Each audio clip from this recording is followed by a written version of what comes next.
Start है। Okay, तो हम लोग स्टार्ट कर रहे हैं काइनेमेटिक्स। तो काइनेमेटिक्स से पहले हम डिस्कस करते हैं कि ये चैप्टर पढ़ने से पहले हमें क्या क्या पता होना चाहिए। सो प्री रिक्विजिट,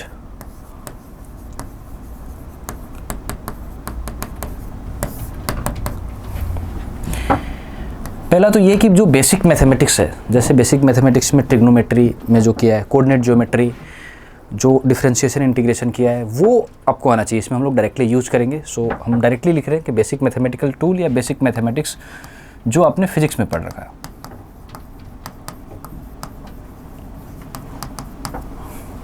और वेक्टर के बेसिक कॉन्सेप्ट कि वेक्टर का मैग्नीट्यूड कैसे निकालते हैं, वेक्टर का पोजीशन वेक्टर कैसे लिखते हैं, और ऐड कैसे करते हैं, सब्ट्रैक्ट कैसे करते हैं। तो ये दो कॉन्सेप्ट जो है आपको आना चाहिए इस चैप्टर से पहले।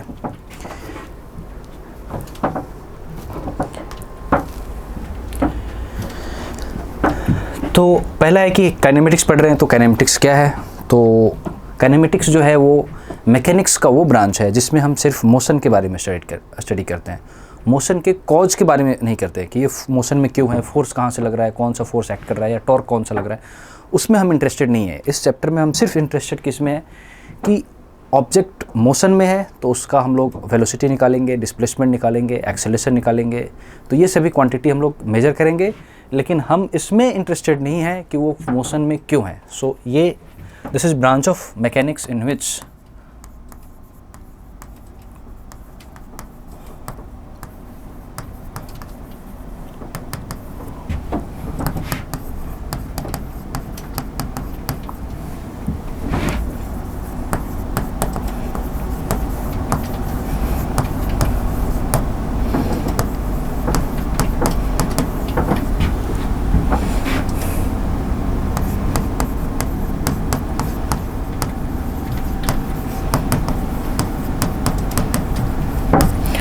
कॉज ऑफ मोशन के बारे में हम इसमें कोई चर्चा नहीं करेंगे। वो एक दूसरा ब्रांच होता है जिसको हम लोग काइनेटिक्स बोलते हैं। काइनेटिक्स में हम लोग डिस्कस करते हैं कि फोर्स कौन सा एक्ट कर रहा है जिसकी वजह से मोशन में है, टॉर्क कौन सा है।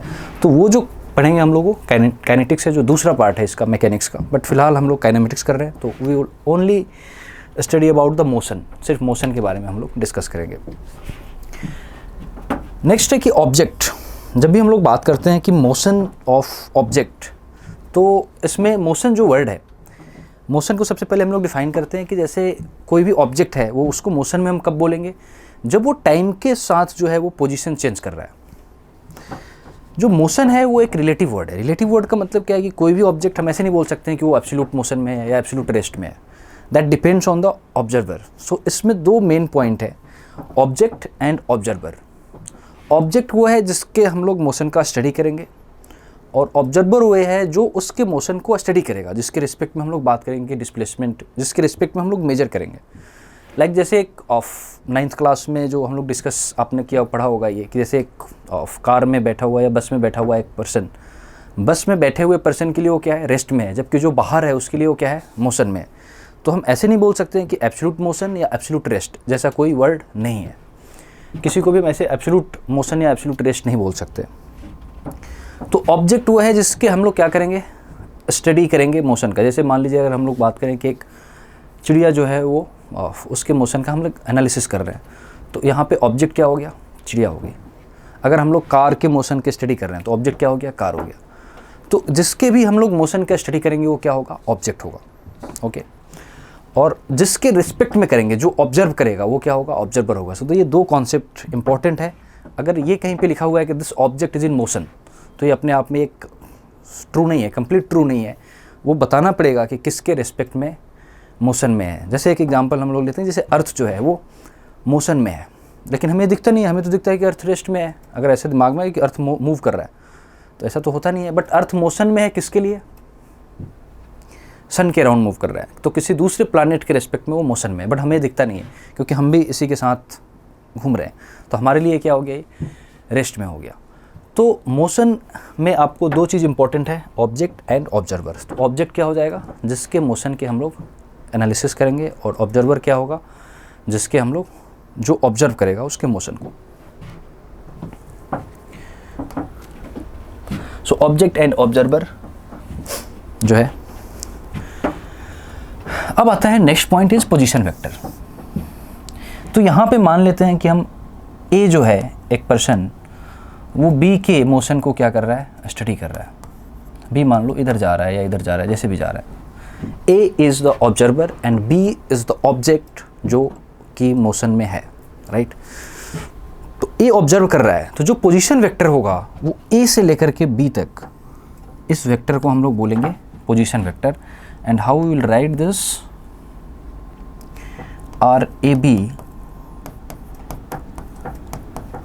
Are B minus R A, ये आपने वेक्टर में पढ़ा होगा, इसीलिए मैंने बोला कि इसमें वेक्टर के एक बेसिक जो कॉन्सेप्ट हैं वो यहाँ पे आना चाहिए। मतलब ये हुआ कि इस बी का पोजीशन ए के रिस्पेक्ट में, इसी को हम लोग बोलेंगे पोजीशन वेक्टर। अब अगर ये जब तक ये जो पोजीशन वेक्टर है वो अगर टाइम के साथ चेंज नहीं हो रहा है तो ऑब्जेक्ट रेस्ट में है, और अगर ये पोजीशन वेक्टर टाइम के साथ चेंज हो रहा है तो ऑब्जेक्ट मोशन में है। जैसे मान लो ये दोनों ही एक ट्रेन में बैठे हैं और ये जा रहे हैं, क्या ये पोजीशन वेक्टर चेंज होगा? ये पहले बड़ोदरा थे, बाद में अहमदाबाद गए या कहीं और गए, बट ये तो सेम ही है, पोजीशन वेक्टर में तो कुछ चेंज ही नहीं हुआ। इसका मतलब क्या हुआ कि पोजीशन वेक्टर ही हमारा डिसाइड करेगा कि ऑब्जेक्ट जो है वो मोशन में है या रेस्ट में। तो what is the position vector? तो position vector is from observer to object, जो वेक्टर होगा उसको हम लोग बोलेंगे position vector. So what is position vector? From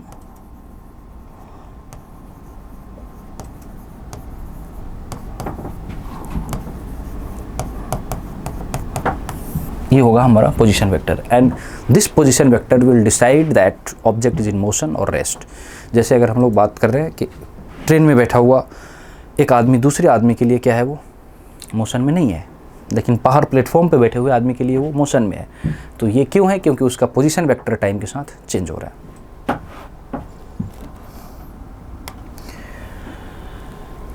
concept of point object. Point object तो ऐसे अगर हम बोलें रियल लाइफ में तो ऐसे पॉइंट ऑब्जेक्ट तो कुछ दिखता ही नहीं है। जैसे हम लोग कार की बात करेंगे या किसी बर्ड की बात करेंगे या किसी पर्सन की बात करेंगे तो ये तो पॉइंट तो हुआ नहीं। यहाँ पे पॉइंट ऑब्जेक्ट का क्या मतलब है? पॉइंट ऑब्जेक्ट का मतलब ये है कि जब भी डिस्टेंस या डिस्प्लेसमेंट जो है वो उसका जो लेंथ आया, जितना उसने ट्रेवल किया, वो लेंथ अगर इसके फिजिकल डायमेंशन से बहुत बड़ा है, मतलब कि साइज ऑफ कार और उसने जितना ट्रेवल किया वो डिस्टेंस अगर बहुत बड़ा है, तो उसके मान लो अगर कार चलता है 10 किलोमीटर और कार की जो साइज़ है वो मान लो 2 मीटर है या 3 मीटर है, तो ये 3 मीटर 10 किलोमीटर या 1 किलोमीटर के रिस्पेक्ट में क्या हो गया, बहुत ही छोटा हो गया। तो उस केस में इसको हम लोग मानेंगे पॉइंट ऑब्जेक्ट। तो point object is when dimension of object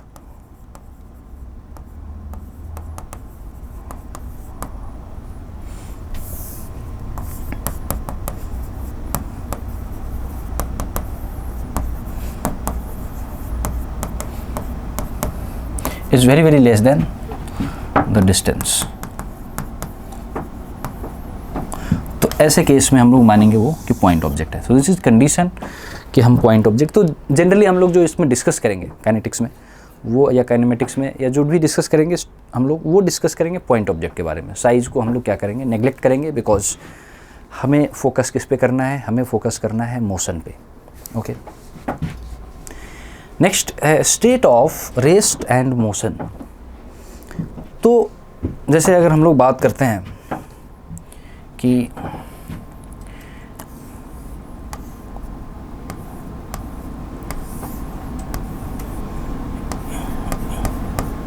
this is person A, this is person B and यहाँ पे एक पर्सन सी है, ये यहाँ पे रेस्ट में है, ये जा रहे हैं, आगे जा रहे हैं। तो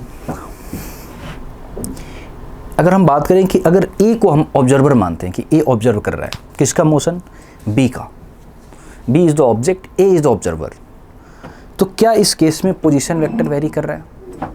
इवन दो कार जो है ये आगे जा रहा है, but this position vector from A to B is not changing with respect to time. तो इसका मतलब ये हुआ कि B is in rest with respect to A। Okay, so motion and the rest ये जो वर्ड है ये क्या है, रिलेटिव वर्ड है। और रिलेटिव वर्ड क्या है कि किसी एक ऑब्जेक्ट के लिए ए जो है वो या बी जो भी वो रेस्ट में हो सकता है या फिर मोशन में हो सकते हैं। तो हम लोग बात कर रहे हैं यहाँ पे कि बी जो है वो ए के लिए क्या हुआ, रेस्ट में हुआ। ओके, अब सी की बात करते हैं कि if C is the observer and B is the object. तो सी के लिए तो मान लो पहले ये यहाँ था, अगले मोमेंट पे ये यहाँ पहुँच गया बी, तो पोजीशन वेक्टर चेंज हो गया। तो now B is in motion with respect to C. So rest and motion are not absolute. तो हमें हमेशा किसके रिस्पेक्ट में देखना है, ऑब्जर्वर के रिस्पेक्ट में देखना है। And when we say that object is in motion और ऑब्जेक्ट इज इन रेस्ट, तो इसका सिंपल डेफिनेशन हो गया कि if position vector from observer to object is changing with time then object is in motion, and if position vector from observer to object is not changing with time then it is in rest. Simple definition ये है। Example वही हम लोगों ने लिया कि car में बैठे हुए हैं 2 लोग और एक बाहर आदमी है। तो ए इफ ऑब्जर्व कर रहा है, अगर ए ऑब्जर्वर है तो बी रेस्ट में है, और अगर सी ऑब्जर्व कर रहा है तो बी मोशन में है। तो ये सिंपल कॉन्सेप्ट है ऑब्जेक्ट एंड ऑब्जर्वर का। एक हम लोग जब एनालिसिस करेंगे, जैसे कार इज मूविंग, तो हर जगह ऑब्जर्वर जो है वो मेंशन नहीं रहेगा। तो एक हमें ऐसा मान के चलना है कि हम लोग अर्थ को रेफरेंस ले रहे हैं कि जो अर्थ के रिस्पेक्ट में रेस्ट में है वो उसको हम लोग मानेंगे observer if nothing is mention. Okay, तो ये एक है कि हर जगह आपको मेंशन नहीं रहेगा कि ऑब्जर्वर कौन है, तो उस केस में आपको क्या लेना है, ऑब्जर्वर किसको लेना है, अर्थ को लेना है।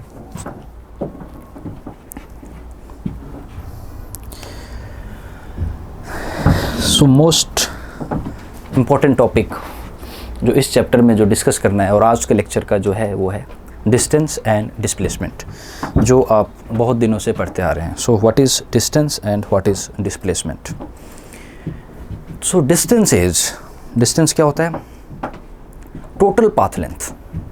जैसे कोई पर्सन मान लो निकलता है बड़ोदरा से, फिर वो आगे जाता है अहमदाबाद की तरफ जाता है, फिर वहाँ से घूम करके वो सूरत की तरफ गया या फिर कहीं और चला गया, तो टोटल उसने कितना ट्रैवल किया, total path length. U turn लिया, कहीं भी टर्न लिया, लेफ्ट राइट लिया।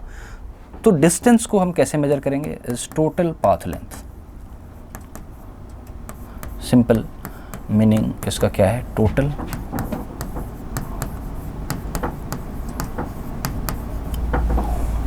And what is displacement,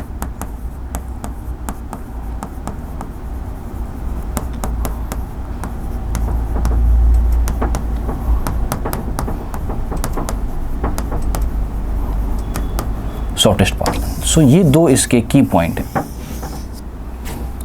total path length कितना ट्रेवल किया, टोटल को ऐड कर देना है। सिंपल, आगे गया पीछे गया, हमें कोई मतलब नहीं है उससे कि किधर जा रहा है। ओनली जैसे जो कोई भी व्हीकल के जो उसमें आता है स्पीडो, उसमें जो आता है डिस्टेंस कितना ट्रेवल किया, तो उसमें ये थोड़ी रहता है कि वो नॉर्थ में गया कि साउथ में गया। ओनली वो क्या मेजर करता है कि कितना उसने ट्रेवल किया। तो डिस्टेंस कितना ट्रेवल किया, तो वो टोटल पाथ लेंथ कवर करता है। शॉर्टेस्ट पाथ लेंथ, तो जैसे अगर हम लोग बात करते हैं, एग्जांपल ले लेते हैं, ये ए है, यहाँ से चला वो ऐसे गया, फिर यहाँ गया, फिर ये यहाँ आया, ए से बी गया, बी से सी गया, सी से डी पे आया। ओके, ये डिस्टेंस हम लोग मान रहे हैं वो एक्स चला, ये वाई चला और ये जेड चला। तो टोटल कितना चला, X plus Y plus Z is the distance. So distance is simple total path length.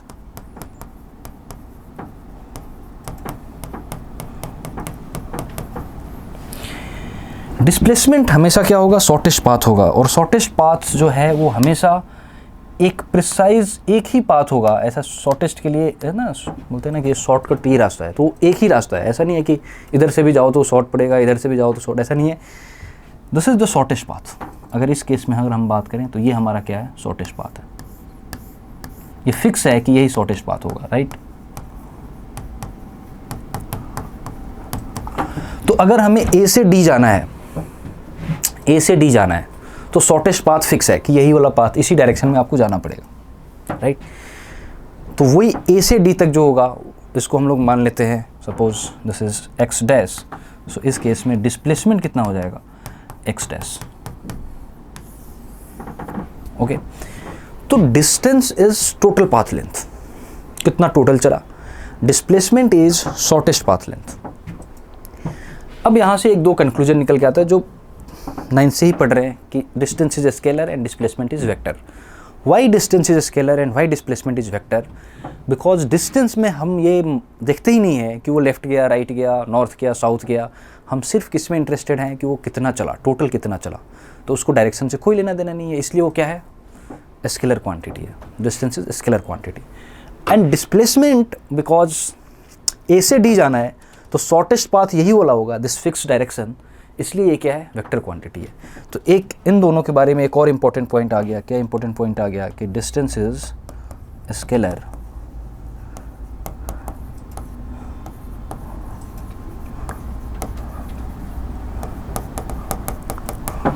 And displacement is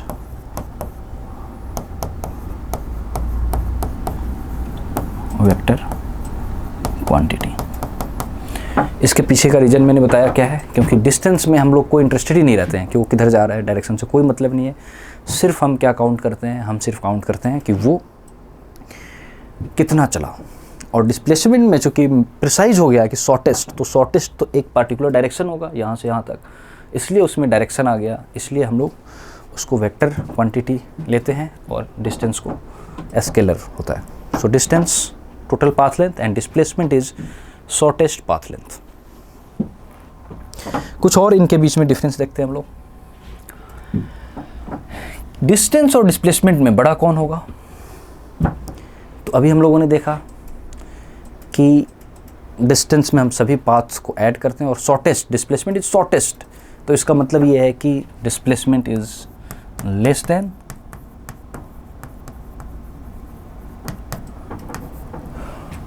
and not always less than but less than or equal to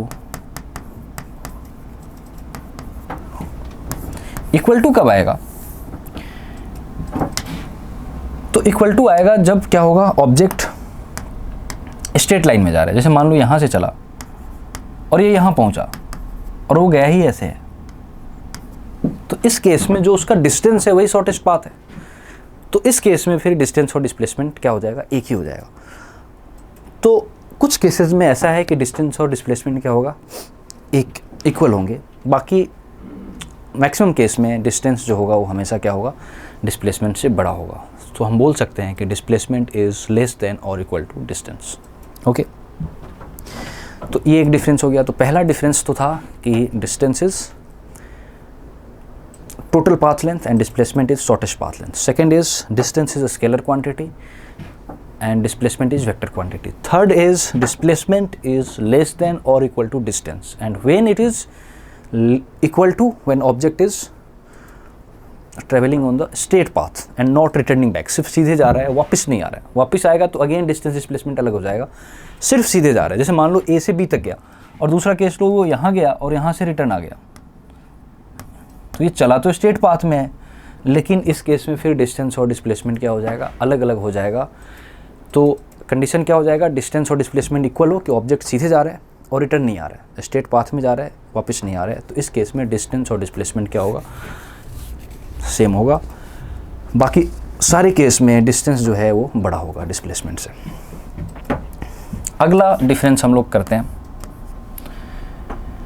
कि displacement जो है वो zero हो सकता है, negative भी हो सकता है क्योंकि डायरेक्शन है उसमें, और पॉजिटिव भी हो सकता है। जबकि डिस्टेंस जो है वो हमेशा पॉजिटिव ही होगा। Distance is total path length. Object एक बार घूमना शुरू किया तो वो उसमें पाथ चाहे आगे जाए या पॉजिटिव में जाए, निगेटिव में जाए, हमें डिस्टेंस को ऐड ही करना है। तो ऐड करना है तो हमेशा क्या होगा, वो पॉजिटिव ही होगा। सो distance is always positive.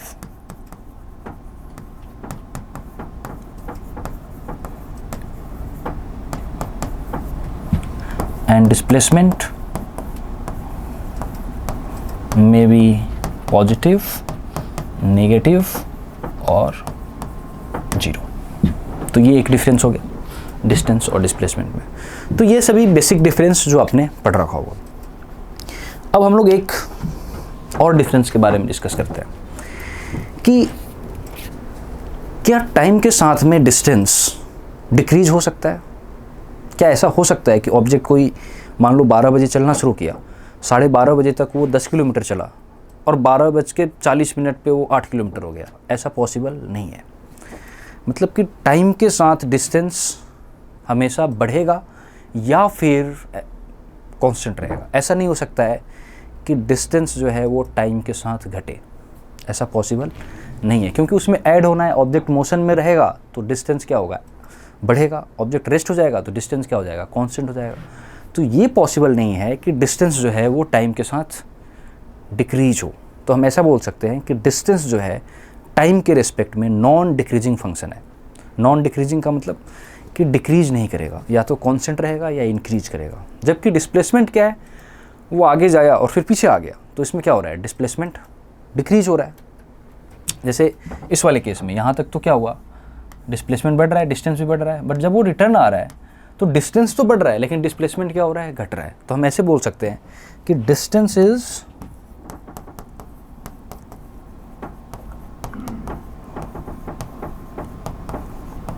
Non decreasing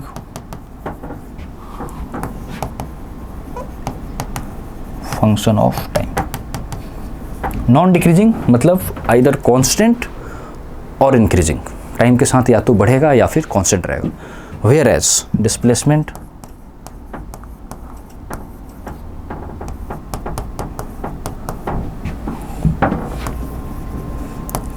can be any function,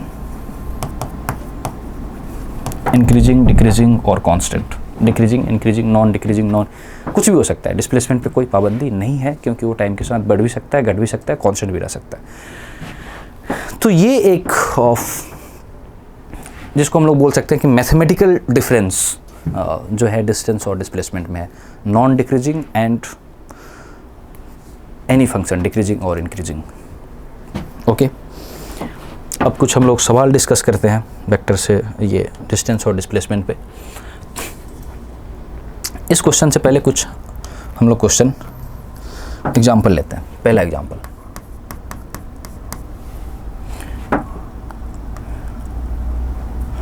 जैसे मान लो कोई ऑब्जेक्ट है, वो यहाँ से चलना शुरू किया, ए से बी गया और बी से सी गया। ए से बी गया तो ट्रैवल किया 30 मीटर और बी से सी गया तो ट्रैवल किया 40 मीटर। ये 90 डिग्री एंगल है। So you have to find distance and the displacement. Okay, तो डिस्टेंस में तो आपको सिंपल चीज़ करना है, क्या करना है, 30 + 40। डिस्टेंस में आपको टोटल पाथ लेंथ को आपको क्या करना है, ऐड करना है। तो कितना हो जाएगा डिस्टेंस,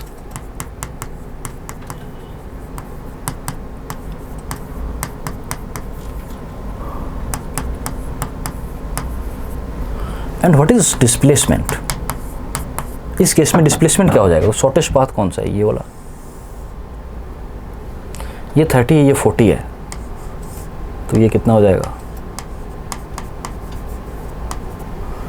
पाइथागोरस, चूंकि राइट एंगल ट्रायंगल है तो आप पाइथागोरस थ्योरम यूज कर सकते हैं। तो 30² + 40² क्या आ जाएगा, 50² आ जाएगा। और ये अंडर रूट में है, बाहर आगे क्या होगा, 50 होगा। तो हम लोग बोल सकते हैं कि डिस्प्लेसमेंट कितना है, 50 मीटर है। So distance and displacement, distance is total path length and displacement is shortest path length. Okay, next example लेते हैं हम लोग। सिंपल क्वेश्चन एक लेते हैं। यहां से चलना शुरू करता है, वो सीधे जाता है, आगे गया वो 100 मीटर और फिर वो यहां से रिटर्न आता है 40 मीटर। ए से बी जाता है आगे फॉरवर्ड और बी से सी 40 मीटर पीछे की तरफ आता है। तो इस केस में आपको डिस्टेंस एंड डिस्प्लेसमेंट फाइंड करना है।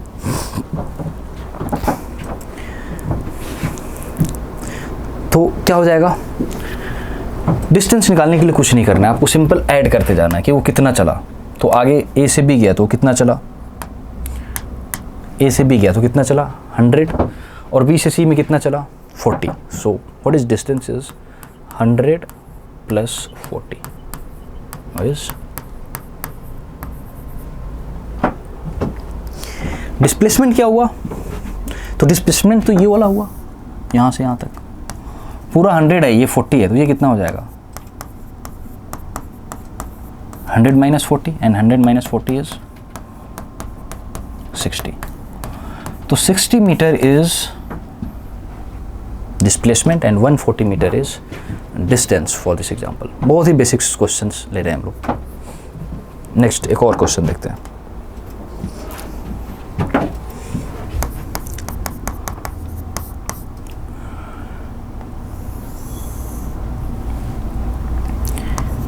ए से बी जाता है, this is semi circular path.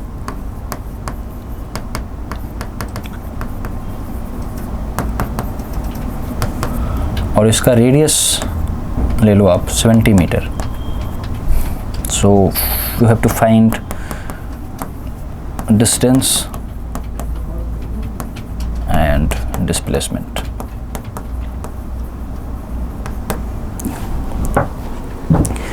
तो सेमी सर्कुलर ट्रैक है, डिस्टेंस निकालना है, तो टोटल पाथ को हम लोग क्या करेंगे, ऐड करेंगे.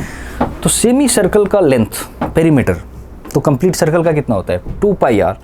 ये सेमी सर्कल है, तो सेमी सर्कल का क्या हो जाएगा, उसका आधा, 2 पाई आर का आधा कितना हो जाएगा पाई आर. तो डिस्टेंस क्या हो जाएगा pi R. And what is pi 22/7 into 70. So this is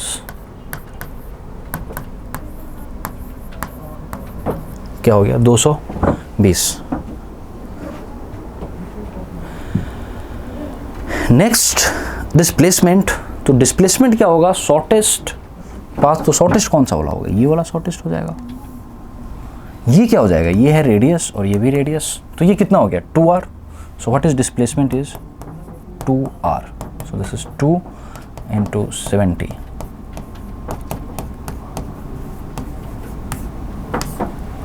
So 140 meter is the displacement and 220 meter is the distance for semicircular track. Okay. इसके साथ ही आप एक मैं आपको एग्जांपल दे रहा हूँ. क्वार्टर सर्कल यहाँ से यहाँ पहुँचा है वो.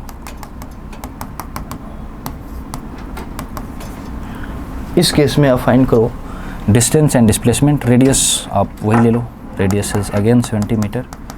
सो find distance and displacement based on this only. Okay.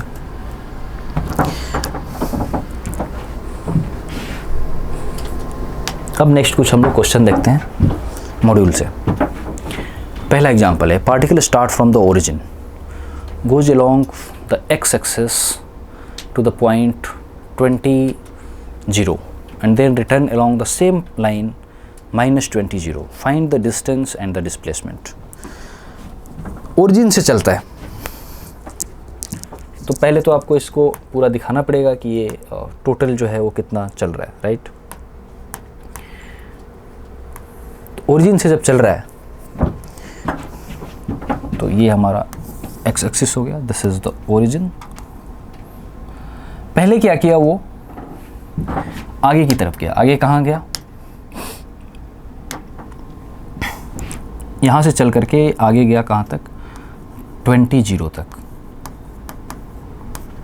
यहाँ से चला कितना आगे गया 20 आगे गया 20 गया.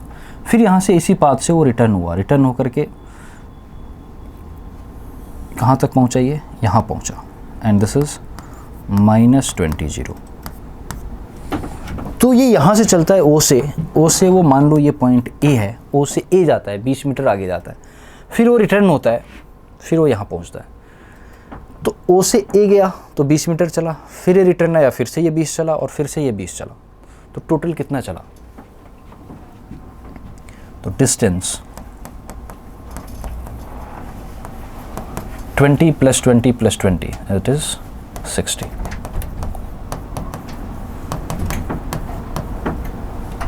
अब बात करते हैं डिस्प्लेसमेंट का. Displacement is interested only in the initial position and the final position. Object यहाँ था और पहुँचा यहाँ पे फाइनली. तो वो यहाँ से इधर किस डायरेक्शन में है, नेगेटिव एक्स में है, और कितना नेगेटिव एक्स उस ओरिजिन के रिस्पेक्ट में वो कितना है नेगेटिव, माइनस, तो -20, सो -20 और कौन सा डायरेक्शन, आई कैप वेक्टर में जो हम लोग यूज करते हैं। So distance is 60 metre and the displacement is -20 I cap. So this is the, ऐसे क्वेश्चन में आप ध्यान से समझो, जब भी ऐसा क्वेश्चन है तो बहुत ही सिंपल आया, कई बार आपको एक्स वाई भी दे देगा, तो ऐसे क्वेश्चन में आपको यही ध्यान रखना है, पहले तो ड्रॉ करना है फिगर को, जो क्वेश्चन में इंफॉर्मेशन दे रखा है वहाँ से लेकर के ड्रॉ करना है। क्या ड्रॉ करना है कि ऑब्जेक्ट जो है वो कहाँ था, कैसे जा रहा है, कितना आगे गया, कितने पीछे गया, कितना एंगल पे टर्न किया, वो सब कुछ ड्रॉ करके आपको एक तो डिस्टेंस निकालना है, तो सभी पाथ को ऐड करना है, और जब डिस्प्लेसमेंट निकालना है तो शॉर्टेस्ट देखना है कि शॉर्टेस्ट कौन सा है इनिशियल से फाइनल, एंड उसमें आपको फिर डायरेक्शन भी देखना है कि वो किस डायरेक्शन में, एक्स में है, वाई में है, एक्स वाई दोनों में है, तो आई जे दोनों कंपोनेंट आएगा। इसमें सिर्फ एक्स के लॉन्ग था तो ओनली क्या आया, एक ही कंपोनेंट आया। Okay, next question. यस, एक तो पहले हम लोग इसका डिस्कस कर लेते हैं डायरेक्शन के बारे में। जो हम लोग प्लेन पे जैसे जो यूज कर रहे हैं आप अपने नोटबुक पे, बोर्ड पे, हम लोग डायरेक्शन को कैसे दिखाते हैं। एक तो डायरेक्शन जो होता है वो हॉरिजॉन्टल होता है, नॉर्थ, साउथ, ईस्ट, वेस्ट, लेकिन उसको प्लेन पे कैसे दिखाते हैं, तो प्लेन में हम लोग दिखाते हैं नॉर्थ जो होता है ऊपर की तरफ, साउथ नीचे की तरफ, ईस्ट इधर की तरफ और वेस्ट इधर की तरफ। तो ये हम लोग क्या कर रहे हैं, वर्टिकली डायरेक्शन दिखा रहे हैं। एक्चुअल में क्या है, डायरेक्शन हॉरिजॉन्टल होता है, उस हॉरिजॉन्टल को हमने इधर वर्टिकल मैपिंग किया, और ये मैपिंग फिक्स है, ऐसा नहीं है कि इसमें आपको कोई चेंज करना है। North south vertical up and down, and east west इधर आएगा। तो जो भी नॉर्थ डायरेक्शन है उसको आप मैप कर सकते हो अपने दिमाग में कि इधर नॉर्थ है, और उसके रिस्पेक्ट में बाकी मतलब साउथ अपोजिट होगा, ईस्ट वेस्ट। तो ये एक डायरेक्शन हम लोग यूज़ करते हैं अपने पेपर पे, टेक्स्ट बुक में, नोटबुक में, ऐसा यूज़ करेंगे हम लोग जो है north south east west direction. अब हम लोग देखते हैं कि ए कार मूव फ्रॉम ओ से स्टार्ट करता है और डी तक पहुंचता है, ABCD पाथ फॉलो करता है, तो डिस्टेंस बताना है और डिस्प्लेसमेंट बताना है। तो इसमें डिस्टेंस तो सिंपल है, आपको क्या करते जाना है, सबको ऐड कर दो। कितना चला वो, 8 मीटर, 4 मीटर, 12 और 4 16 और 1 ये 17, तो टोटल कितना चला, 17 किलोमीटर चला। तो 17 किलोमीटर इज द डिस्टेंस। अब बात आती है डिस्प्लेसमेंट का। तो अब ये देखो, ये पूरा कितना है, डिस्प्लेसमेंट क्या होगा, ये वाला है ना, यहाँ से यहाँ तक स्ट्रेट,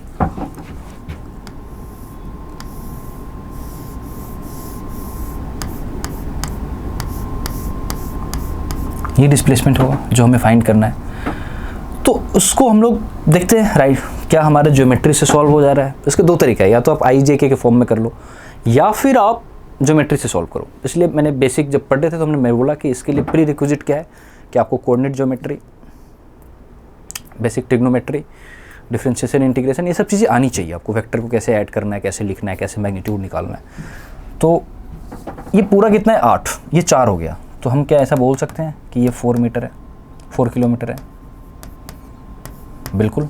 पूरा 8 था, ये 4 है, तो ये कितना हो गया, 4 किलोमीटर। ये पूरा 4 किलोमीटर है, ये 1 किलोमीटर है, तो यहाँ से यहाँ तक ये क्या 3 किलोमीटर होगा। तो एक हमने ऐसा बना लिया कि दिस इज़ 4, दिस इज़ 3, ये 4 किलोमीटर और ये 3 kilometre, and this is displacement, A से D ये डिस्प्लेसमेंट है। तो कितना हो गया, ये 3 है, ये 4 है, तो ये कितना हो जाएगा, 5। अरे अभी तो किया था ऐसा क्वेश्चन, बट उसमें हमने बहुत ही सिंपल लिया था, ये थोड़ा सा कम्प्लेक्स करके। तो इसमें जो डिस्प्लेसमेंट हुआ वो कितना हुआ, 5 किलोमीटर हुआ डिस्प्लेसमेंट, और डिस्टेंस कितना हुआ, 17 kilometre. So 17 kilometre is the distance and the displacement is the 5।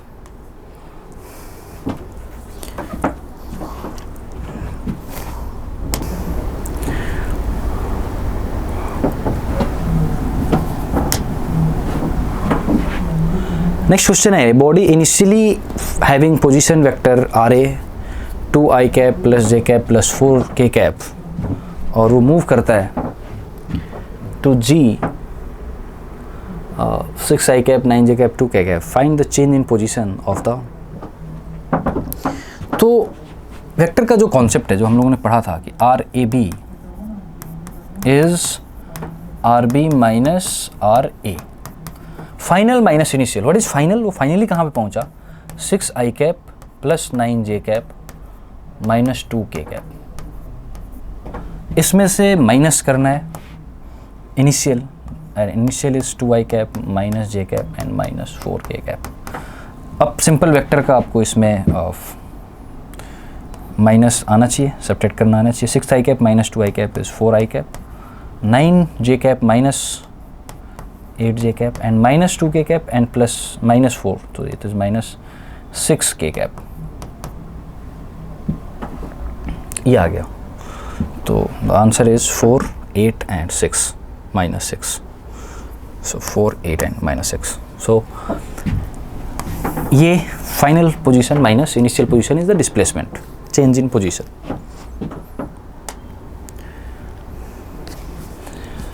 On an open ground, a motorist follows a track that turns to his left by an angle 60 degree.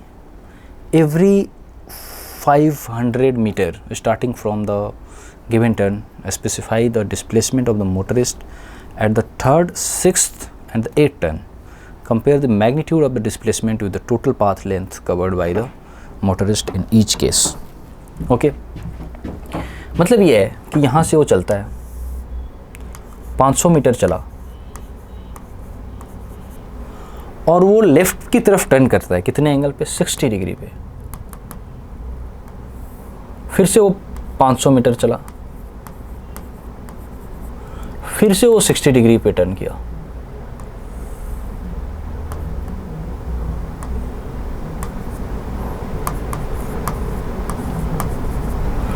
फिर से वो 500 metre चला, फिर से चला तो 60 डिग्री टर्न किया। हर जगह वो कितना टर्न करता है? 60। तो फिर से वो 60 डिग्री टर्न किया, फिर से वो 60 डिग्री टर्न किया, फिर से वो 60 डिग्री टर्न किया एंड अगेन वो जो है वो रिपीट करेगा इस चीज़ को।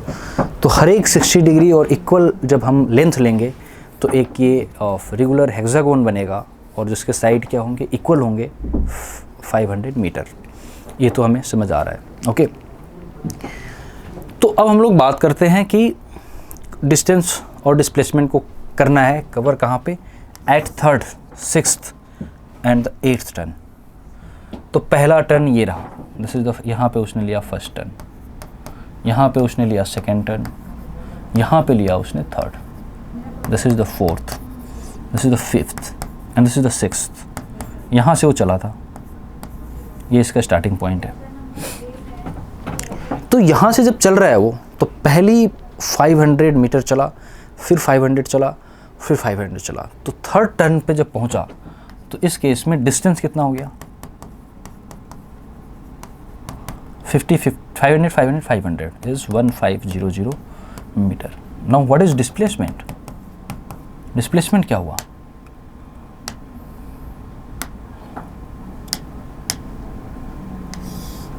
डिस्प्लेसमेंट ये वाला हुआ,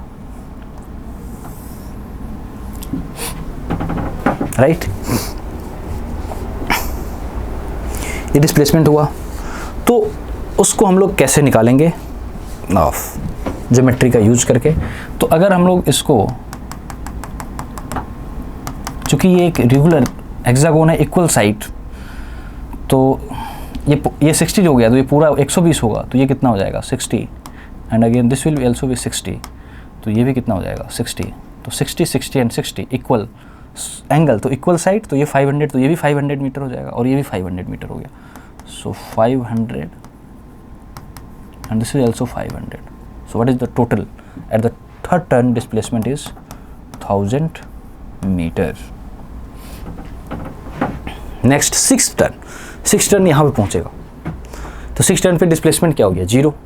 और डिस्टेंस कितना हो गया? 500 500 500 500 500 500 6 बार, तो it's 500 into 6, 3000 metre and displacement is 0। Next is the 8th, तो 6th 7th 8th यहाँ पे ये आपको निकालना है। ओके, तो यहाँ पे साइन रूल भी आप यूज़ कर सकते हो, ठीक है, कि कितना होगा, या फिर वेक्टर भी यूज़ कर सकते हो। तो of this is the total कैसे आपको निकालना है अलग अलग टर्न पे। तो अगेन आपका होमवर्क रहेगा ऑफ, इसमें तो हमने निकाल लिया 3rd और 6th का, 8th का निकालो, 2nd 4th 5th, इतने टर्न, इस टर्न पे डिस्टेंस और डिस्प्लेसमेंट निकालना है। ओके, बेसिक सवाल से आपको ये फिगर बनाना, यहाँ से चलना शुरू करता है, 500 मीटर चला 60 डिग्री टर्न किया, फिर 500 मीटर चला 60 डिग्री टर्न किया, 500 मीटर चला 60 डिग्री टर्न किया, ऐसे करके रेगुलर हेक्सागोन बनाएगा। रेगुलर हेक्सागोन क्यों बनाएगा? क्योंकि हेक्सागोन के जो ये 60 डिग्री हो गया तो ये पूरा एंगल कितना हो जाएगा 120, और हेक्सागोन में अगर वो इक्वल साइड है तो एंगल कितना होता है 120 होता है, तो इसलिए वो हेक्सागोन बनाएगा। तो 2nd 4th and 5th turn पे डिस्टेंस और डिस्प्लेसमेंट कितना होगा ये आपको फाइंड करना है, खुद से आप ट्राई करना।